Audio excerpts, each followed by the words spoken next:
Good afternoon to all of you. I would not like to repeat again. And I would just like to adopt the greetings of Congressman Dumugan. Iba ta kompleto mo ti bagana tatay. So I would just like to adopt his greetings. And maybe I would also like to adopt his speech. But anyway, my sanga trivia is I remember I read somewhere that the Baguio Gold, Baguio mining was listed in the New York Stock Exchange. I think that was about in the year 1950s. So that is how rich Benguet was before. And may sanga trivia pa I was a member of the Cordillera Peace Panel. Kada kami piman niya inbound na ni, I think he should also be recognized, ni Father Conrado Balwoy. Tano hampi man isuna. But ang nabuo niya Cordillera Peace Panel, kada kami tinagi-represent, kada kami kada abringay dinan, kada kita tumapay, kada kami tinagi-negotiate with the Philippine government, which led to the creation of this EO 220.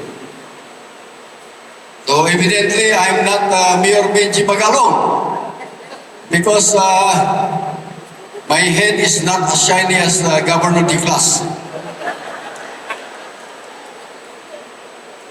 So I'm privileged to read to you the message of Mayor Benji Magalong. On behalf of the people in the local government of Baguio City, I extend my warmest greetings as we officially kick off the celebration of the 39th Cordillera Month. This year's theme of the Cordillera Month reflects both the people's aspirations and our responsibility as public servants. Digital transformation is no longer a luxury. It is a necessity.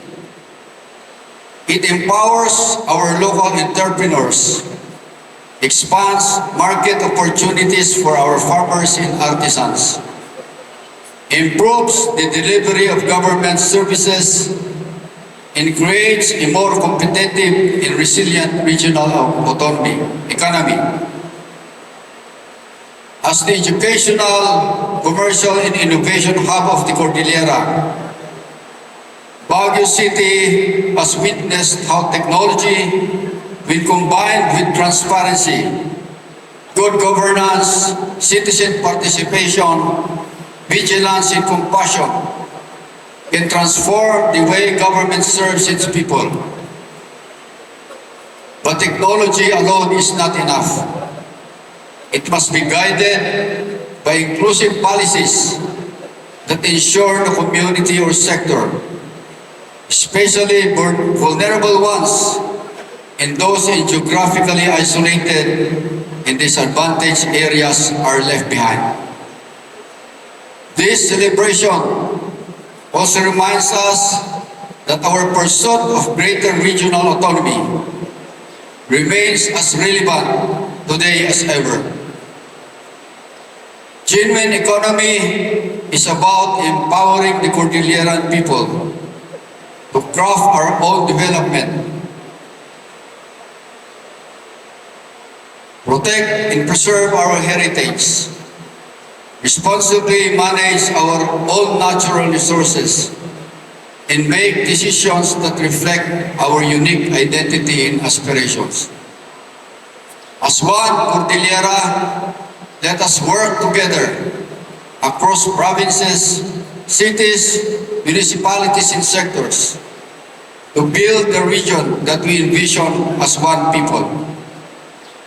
Let us harness digital transformation not only to strengthen our economy, but also to deepen public participation, improve governance, and create more opportunities for every Cordillera, while ensuring the vulnerable ones are kept safe from exploitation and bad influence. May this year's Cordillera Month inspire us to strengthen our commitment to unity and service as we move closer to a smarter, stronger, and self-reliant Cordillera. Mabuhay po ang Cordillera. God bless us all. Matago-tago to amin. Thank you. Thank you very much, Honorable Fred L. Magbagan, representing Mayor Benjamin J. Magalong of Baguio City.